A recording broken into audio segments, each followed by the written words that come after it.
Hello all, എല്ലാവർക്കും ഐപ്ലസിന്റെ പുതിയൊരു വീഡിയോയിലേക്ക് സ്വാഗതം.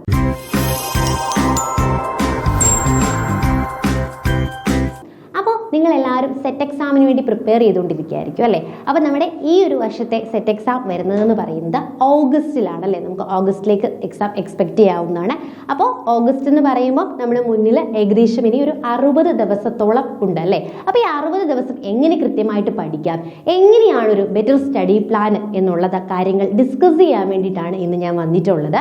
അപ്പോൾ ഞാൻ പറഞ്ഞതുപോലെ നമ്മുടെ മുന്നിൽ 60 ദിവസമേ ഉള്ളൂ അല്ലേ. അപ്പോൾ കറക്റ്റായിട്ട് ഈ 60 ദിവസങ്ങൾ നിങ്ങൾ വിനിയോഗിക്കുകയാണെങ്കിൽ നിങ്ങൾക്ക് സെറ്റ് എന്ത് ചെയ്യാൻ പറ്റും, ക്വാളിഫൈ ചെയ്യാനായിട്ട് സാധിക്കും. അപ്പൊ നമുക്ക് നോക്കാം. നമ്മുടെ ബോട്ടണിയിലേക്ക് വരുമ്പോൾ നമുക്ക് എത്ര മൊഡ്യൂൾസ് ആണുള്ളത്? 6 മൊഡ്യൂൾസ് ആണുള്ളത് അല്ലേ. അതിൽ നമുക്കറിയാം മൊഡ്യൂളുകൾ വൈസ് പഠിക്കാനുള്ള കാര്യങ്ങൾ അല്ലേ. അതായത് ചില മൊഡ്യൂൾസിന് ഇമ്പോർട്ടൻസ് കൂടുതലാണ്, ചില മൊഡ്യൂൾസിന് ഇമ്പോർട്ടൻസ് കുറവാണ്. അപ്പോൾ ആ ഒരു ഇമ്പോർട്ടൻസ് മനസ്സിലാക്കി വേണം നമ്മൾ എന്ത് പ്ലാൻ ചെയ്യാൻ, സ്റ്റഡി പ്ലാൻ കറക്റ്റായിട്ട് ചെയ്യാനായിട്ട്. അപ്പോൾ നിങ്ങൾക്ക് എല്ലാവർക്കും ട്രൈ ചെയ്ത് നോക്കാൻ പറ്റുന്ന ഒരു നല്ല ഒരു സ്റ്റഡി പ്ലാൻ ആണ് ഐപ്ലസ് പ്രിപ്പയർ ചെയ്തിട്ടുള്ളത്. അപ്പം നിങ്ങൾക്ക് കൃത്യമായിട്ട് ഐപ്ലസിനോടൊപ്പം ഈ സ്റ്റഡി പ്ലാനിൽ വർക്ക് ചെയ്ത് കഴിഞ്ഞ് കഴിഞ്ഞാൽ സെറ്റ് ക്വാളിഫൈ ചെയ്യാവുന്നതാണ്. അപ്പോൾ നിങ്ങൾ ഈ ഒരു എക്സാമിൽ ആദ്യം സ്റ്റഡി പ്ലാൻ ഒക്കെ കേൾക്കുന്നതിന് മുമ്പ് നിങ്ങൾ സെറ്റ് പ്രിപ്പയർ ചെയ്യാൻ പോവുകയാണ് അല്ലേ. അപ്പോൾ നിങ്ങൾ മനസ്സിലാക്കിയിരിക്കേണ്ട കുറച്ച് കാര്യങ്ങളുണ്ട്. ആദ്യം തന്നെ എന്ത് ചെയ്യുക, ബിലീവ് ഇൻ യുവർ സെൽഫ് അല്ലേ. സ്വന്തമായിട്ട് വിശ്വസിക്കാനായിട്ട് ശ്രമിക്കുക. നിങ്ങളെ കൊണ്ട് സാധിക്കും. പലരും പറയും സെറ്റൊക്കെ എഴുതുന്നത് എന്തിനാണെന്നൊക്കെ ചോദിക്കും. എന്നിരുന്നാൽ പോലും എന്ത് ചെയ്യും, നിങ്ങൾക്കത് കഴിയും എന്നുള്ള വിശ്വാസം. നെക്സ്റ്റ്, ബി കൺസിസ്റ്റന്റ് അല്ലേ. നമ്മൾ എപ്പോഴും എല്ലാവരും ചെയ്യുന്ന ഏറ്റവും വലിയൊരു മിസ്റ്റേക്ക് ആണ് കൺസിസ്റ്റന്റ് ആയിട്ട് പഠിക്കാതിരിക്കുക. ഇന്ന് പഠിക്കും, നാളെ പഠിക്കില്ല, മറ്റന്നാൾ പഠിക്കും, വീണ്ടും 2 ദിവസം ഗ്യാപ്പ്. അത് ചെയ്യാതിരിക്കുക. എന്നും വളരെ കുറച്ച് സമയമാണ് പഠിക്കുന്നതെങ്കിൽ പോലും അത് കൺസിസ്റ്റന്റ് ആയിട്ട് മെയിൻറ്റെയിൻ ചെയ്യുവാനായിട്ട് ശ്രമിക്കുക. Then set A time table അല്ലേ. ഏറ്റവും ഇമ്പോർട്ടൻ്റ് ആണ് ടൈം ടേബിൾ സെറ്റ് ചെയ്യുക എന്നുള്ളത്. എത്ര പോർഷൻസ് പഠിക്കണം, എങ്ങനെ പഠിക്കണം എന്നുള്ള ആ ഒരു ടൈം ടേബിൾ നമ്മളെ വിജയത്തിലേക്ക് നയിക്കുന്നതിൽ ഏറ്റവും ഇമ്പോർട്ടൻ്റ് ആയിട്ടുള്ളൊരു ഫാക്ടർ തന്നെയാണ് ഈ ഒരു ടൈം ടേബിൾ. പിന്നെ ഒരുപാട് പഠിച്ചു എന്ന് പറഞ്ഞിട്ട് കാര്യമില്ല. കറക്റ്റായിട്ട് അവ എന്ത് ചെയ്യണം, റിവൈസ് ചെയ്യണം. അതാണ് ഏറ്റവും നല്ലൊരു സ്റ്റഡി പ്ലാനിൻ്റെ ഗുണം എന്ന് പറയുന്നത് അല്ലേ. നിങ്ങളുടെ സ്റ്റഡി പ്ലാനിൽ റിവിഷന് വേണ്ടിയിട്ട് പ്രത്യേക സമയം ഉറപ്പായിട്ടും എന്ത് വേണം, കണ്ടെത്തിയിരിക്കണം. അതുകൂടാതെ നമ്മൾ എന്ത് ചെയ്യണം, നമ്മുടേതായിട്ടുള്ള സ്റ്റഡി നോട്ട്സുകൾ ഉണ്ടാക്കിയിരിക്കണം അല്ലേ. പ്രിപ്പയർ ചെയ്യണം. അതായത് ടേബിളായിട്ടോ ഗ്രാഫുകളായിട്ടോ അല്ലെങ്കിൽ ചാർട്ടുകളായിട്ടോ ഒക്കെ നമ്മൾ എന്ത് ചെയ്യണം, നമ്മുടെ കണ്ടാൽ പെട്ടെന്ന് അട്രാക്റ്റീവായിട്ട് തോന്നുന്ന രീതിയിൽ നമ്മൾ എന്ത് ചെയ്യണം, നമ്മുടേതായ രീതിയിൽ നോട്ട്സുകൾ അല്ലെ വേരിയസ് കളേഴ്സൊക്കെ ഉപയോഗിച്ചുകൊണ്ട് നോട്ട്സുകൾ പ്രിപ്പയർ ചെയ്യണം. അപ്പോൾ നമുക്ക് പെട്ടെന്ന് എന്ത് ചെയ്യാൻ പറ്റും, എക്സാമിന് പോകുന്നതിന് മുമ്പൊക്കെ ആയിട്ടത് നോക്കാനായിട്ട് സാധിക്കും. പിന്നെ മാക്സിമം ക്വസ്റ്റ്യൻസ് വർക്കൗട്ട് ചെയ്യുക. പിന്നെ ഒരു ഫുൾ സെറ്റ് എക്സാംസ് മോക്ക് ടെസ്റ്റുകൾ എന്ത് ചെയ്യുക, ഒരു വീക്കിൽ 2 എണ്ണമെങ്കിലും നിങ്ങൾ എന്ത് ചെയ്യുക, മാക്സിമം ചെയ്യുക. അത് എന്തിനു വേണ്ടിയാണെന്ന് ചോദിച്ചു കഴിഞ്ഞാൽ നമുക്ക് കറക്റ്റായിട്ട് ടൈം മാനേജ്മെൻറ്റിനും ടെൻഷനൊന്നും ഇല്ലാതെ എക്സാം കറക്റ്റായിട്ട് ഫേസ് ചെയ്യാൻ വേണ്ടിയിട്ടാണ് നമ്മൾ ആ ഒരു കാര്യം പറയുന്നത്. അപ്പോൾ കറക്റ്റായിട്ട് മോക്ക് ടെസ്റ്റുകൾ അറ്റൻഡ് ചെയ്യുക. പിന്നെ നമ്മൾ എന്ത് ചെയ്യുക, നമ്മുടെ സ്ട്രെസ്സൊക്കെ മാനേജ് ചെയ്ത് അല്ലേ, അത്യാവശ്യം ഫുൾ ടൈം പഠിക്കാതെ നമുക്ക് ഇഷ്ടമുള്ള കാര്യങ്ങളൊക്കെ അതിനിടയിൽ ഗ്യാപ്പുകളിൽ ചെയ്ത് അത്യാവശ്യം പോസിറ്റീവായിട്ട് ഇരിക്കാനായിട്ട് ശ്രമിക്കുക. അപ്പോൾ ഇത്രയൊക്കെ ചെയ്യുകയാണ് എങ്കിൽ നമുക്ക് എന്ത് ചെയ്യാം, പഠിത്തത്തിലോട്ട് കുറച്ചും കൂടി ഒരു ഇൻട്രസ്റ്റ് കൊടുക്കാനായിട്ട് സാധിക്കും. ഇനി നമുക്ക് നോക്കിക്കഴിഞ്ഞാൽ നമുക്ക് നമ്മുടെ ഒരു ദിവസത്തെ നമുക്ക് 3ആയിട്ടൊന്ന് ഡിവൈഡ് ചെയ്ത് നോക്കാം അല്ലേ. അതായത് മോർണിംഗ് ഉണ്ട്, ആഫ്റ്റർനൂൺ ഉണ്ട്, ദെൻ ഒരു ഈവനിങ്ങിന് ശേഷമുള്ള ഭാഗമുണ്ട്. അപ്പം നമുക്ക് മോർണിംഗ് നിങ്ങൾ എന്ത് ചെയ്യുക, എപ്പോഴും അത് ഓരോരുത്തരുടെ ഇഷ്ടമാണ് എങ്കിലും മോർണിംഗ് എന്ത് ചെയ്യുക, എപ്പോഴും ഒരു പുതിയൊരു ടോപ്പിക്ക് നല്ല രീതിയിൽ പഠിക്കാനായിട്ട് അല്ലെങ്കിൽ ഒരു പുതിയൊരു മൊഡ്യൂൾ പഠിക്കാനായിട്ട് ശ്രമിക്കുക. ആഫ്റ്റർനൂൺ എന്ന് പറയുമ്പം അതൊന്ന് റിവൈസ് ചെയ്ത് ഒന്നും കൂടി റിവൈസ് ചെയ്ത് ഏതൊക്കെ പോർഷൻസ് ആണ് മറന്നു പോയിട്ടുള്ളത് അല്ലെങ്കിൽ ഏതൊക്കെയാണ് പെർഫെക്റ്റ് ആവാനുള്ളതെന്നുള്ളത് അതിനൊന്നുകൂടി എന്ത് ചെയ്യുക, സ്ട്രക്ചർ ചെയ്യാനായിട്ട് ശ്രമിക്കുക. എന്നിട്ട് ഈവനിങ്ങിൽ എന്ത് ചെയ്യുക അല്ലെങ്കിൽ നൈറ്റ് ടൈമിൽ ആ ഒരു ദിവസത്തെ അല്ലെങ്കിൽ പഠിച്ച മൊഡ്യൂളിൽ നിന്നുള്ള മാക്സിമം ക്വസ്റ്റ്യൻസുകൾ വർക്കൗട്ട് ചെയ്യാൻ ശ്രമിക്കുക. ഈ 3 കാര്യങ്ങൾ ഒരു ദിവസം നിങ്ങൾ ചെയ്തിരിക്കണം. അതാണ് ഏറ്റവും വലിയ ആദ്യത്തെ കുറച്ച് ദിവസങ്ങളിൽ ചെയ്യാൻ ടാസ്ക് ആയിരിക്കും. പക്ഷെ എന്ത് ചെയ്യും, നിങ്ങളത് ഫോളോ ചെയ്ത് തുടങ്ങിക്കഴിഞ്ഞാൽ നിങ്ങൾക്കത് ഈസി ആയിട്ട് മാനേജ് ചെയ്യാൻ പറ്റും. അപ്പോൾ ആദ്യം രാവിലെ എന്ത് ചെയ്യുക, രാവിലെ നിങ്ങൾ പഠിക്കുന്നത് ചിലപ്പോൾ ചിലർ 3 മണിക്കൂറായിരിക്കും പഠിക്കുന്നത്. എത്രയോ ആയിക്കോട്ടെ, അത്രയും അവേഴ്സ് എന്ത് ചെയ്യുക, പുതിയൊരു ടോപ്പിക്ക് വൃത്തിയായി പഠിക്കാൻ ശ്രമിക്കുക. ദെൻ ഒരു ആഫ്റ്റർനൂണിൽ ഒരു 2 മണിക്കൂറേ പഠിക്കുന്നുള്ളെങ്കിലോ അത് എന്ത് ചെയ്യുക, പഠിച്ച കാര്യം മസ്റ്റായിട്ടും റിവൈസ് ചെയ്ത് അതിൻ്റെ ഷോർട്ട് നോട്ട്സോ അതിൻ്റെ എന്തെങ്കിലും കോഡുകളോ മറ്റോ ഒക്കെ നിങ്ങൾക്ക് ഉണ്ടാക്കി വെക്കാനുണ്ടെങ്കിൽ അത് നിങ്ങൾ ചെയ്യുക.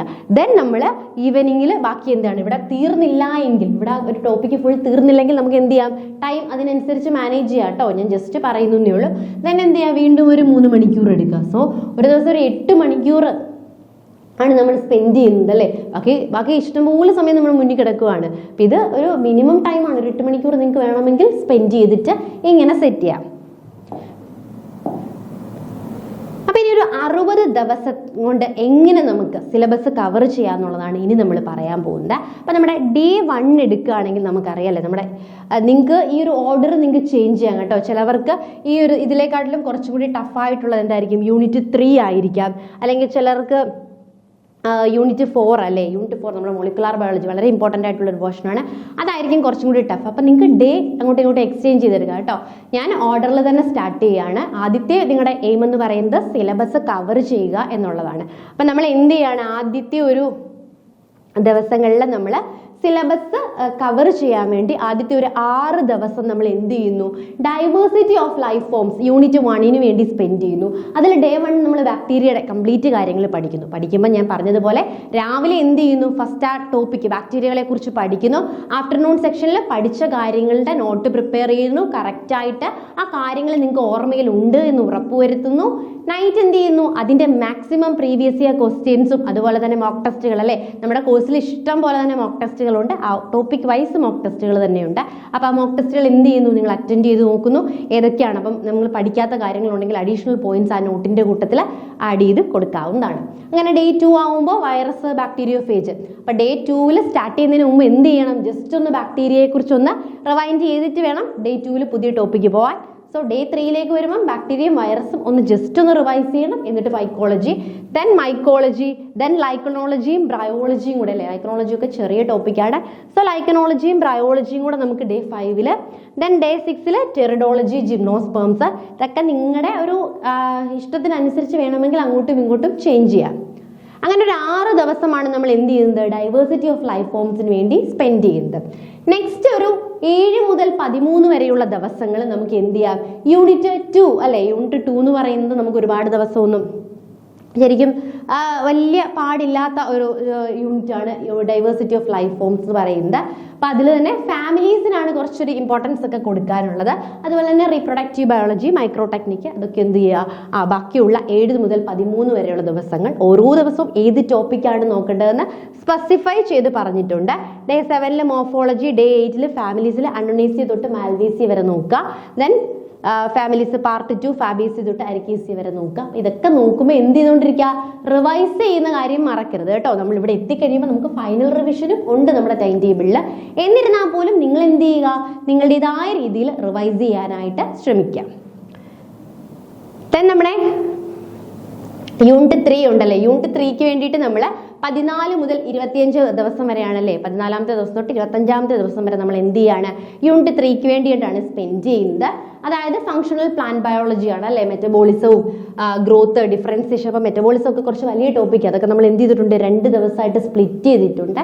മാക്സിമം എല്ലാവർക്കും പറ്റുന്ന രീതിയിലുള്ളൊരു സ്റ്റഡി പ്ലാൻ ആണ് സെറ്റ് ചെയ്തിരിക്കുന്നത്. നിങ്ങൾ ഇതൊന്ന് ജസ്റ്റ് ഫോളോ ചെയ്ത് നോക്കുക കേട്ടോ.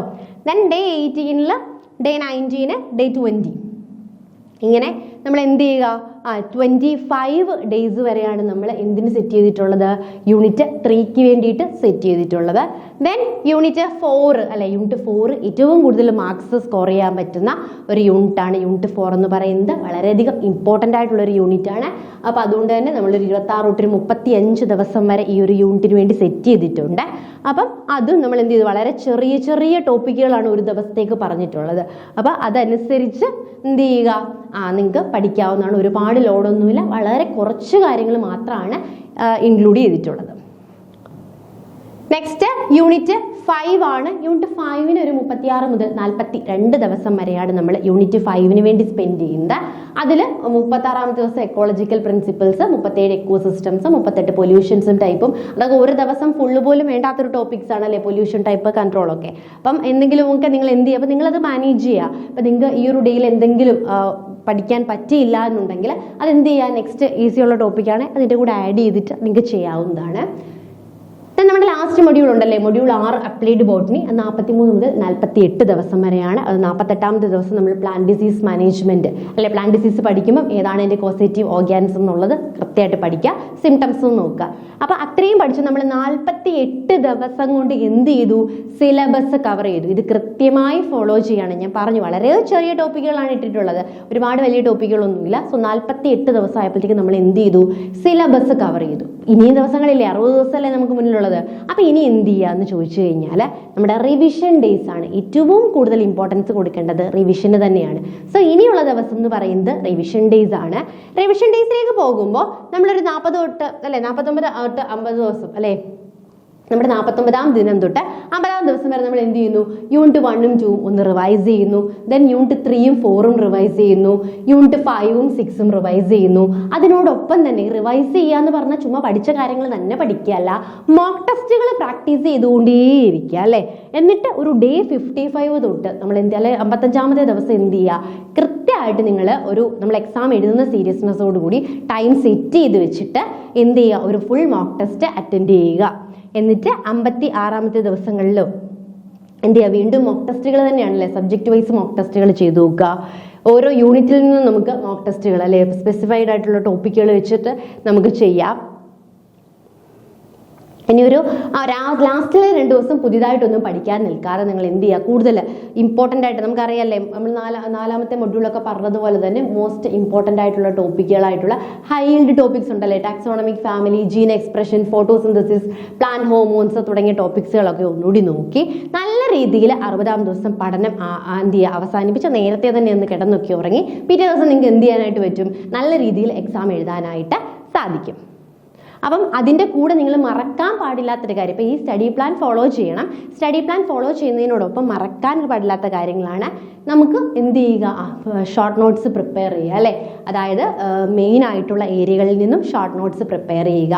Work on previous year question paper, maximum question papers work out ചെയ്തുകൊണ്ടിരിക്കുക. Note down the repeated questions അല്ലേ. നമുക്ക് ക്വസ്റ്റ്യൻ പേപ്പേഴ്സ് വർക്കൗട്ട് ചെയ്ത് കഴിയുമ്പോൾ കുറച്ച് കഴിയുമ്പോൾ നമുക്ക് മനസ്സിലാവും കുറേ ഏരിയാസിൽ നിന്ന് ഒരുപാട് ക്വസ്റ്റ്യൻസ് റിപ്പീറ്റ് ചെയ്ത് വരുന്നുണ്ടെന്ന്. അപ്പോൾ ആ റിപ്പീറ്റഡ് ആയിട്ടുള്ള ഏരിയാസിന് കൂടുതൽ സ്ട്രെസ് കൊടുത്ത് പഠിക്കാനായിട്ട് ശ്രമിക്കുക. Work out the questions from left out areas അല്ലേ. ഇനി നിങ്ങൾക്ക് ഈ സിലബസ് എപ്പോഴെങ്കിലും കംപ്ലീറ്റ് ആയിട്ട് കവർ ചെയ്യാൻ പറ്റിയില്ല, ഏതെങ്കിലും ഒരു പോർഷൻസ് വിട്ടുപോയിട്ടുണ്ടെങ്കിൽ, അത് പഠിക്കാൻ പറ്റുന്നില്ല അല്ലെങ്കിൽ പഠിക്കാൻ ടൈം കിട്ടിയില്ല എന്നുണ്ടെങ്കിൽ എന്ത് ചെയ്യുക, ആ കവർ ചെയ്യാതെ പോയ പോർഷനിൽ നിന്ന് മാക്സിമം ക്വസ്റ്റ്യൻസ് വർക്ക്ഔട്ട് ചെയ്യാനായിട്ട് ശ്രമിക്കുക. അപ്പോൾ നമുക്ക് എന്ത് ചെയ്യാൻ പറ്റും, ആ കംപ്ലീറ്റ് കാര്യങ്ങൾ അതിൽ നിന്ന് കിട്ടും. പിന്നെ നമ്മൾ എന്ത് ചെയ്യുക, നമ്മൾ പ്രിപ്പയർ ചെയ്ത് വെച്ചിരിക്കുന്ന ഷോർട്ട് നോട്ട്സ് നമുക്ക് ടൈം കിട്ടുമ്പോഴൊക്കെ എന്ത് ചെയ്യുക, വായിക്കാനായിട്ട് ശ്രമിക്കാം. അപ്പം നമ്മുടെ I+ എന്ത് ചെയ്യുന്നുണ്ട്, ICET വേണ്ടിയിട്ട് ഇൻറ്റൻസീവ് കോച്ചിങ് ആരംഭിച്ചിട്ടുണ്ട്. അപ്പോൾ നമ്മുടെ കോഴ്സിൽ ജോയിൻ ചെയ്യാനും മറ്റു ഡീറ്റെയിൽസും അറിയാനായിട്ട് നിങ്ങൾക്ക് താഴെ കാണുന്ന നമ്പറിൽ കോൺടാക്ട് ചെയ്യാവുന്നതാണ്. അപ്പോൾ എല്ലാവർക്കും വിജയാശംസകൾ. Thank you.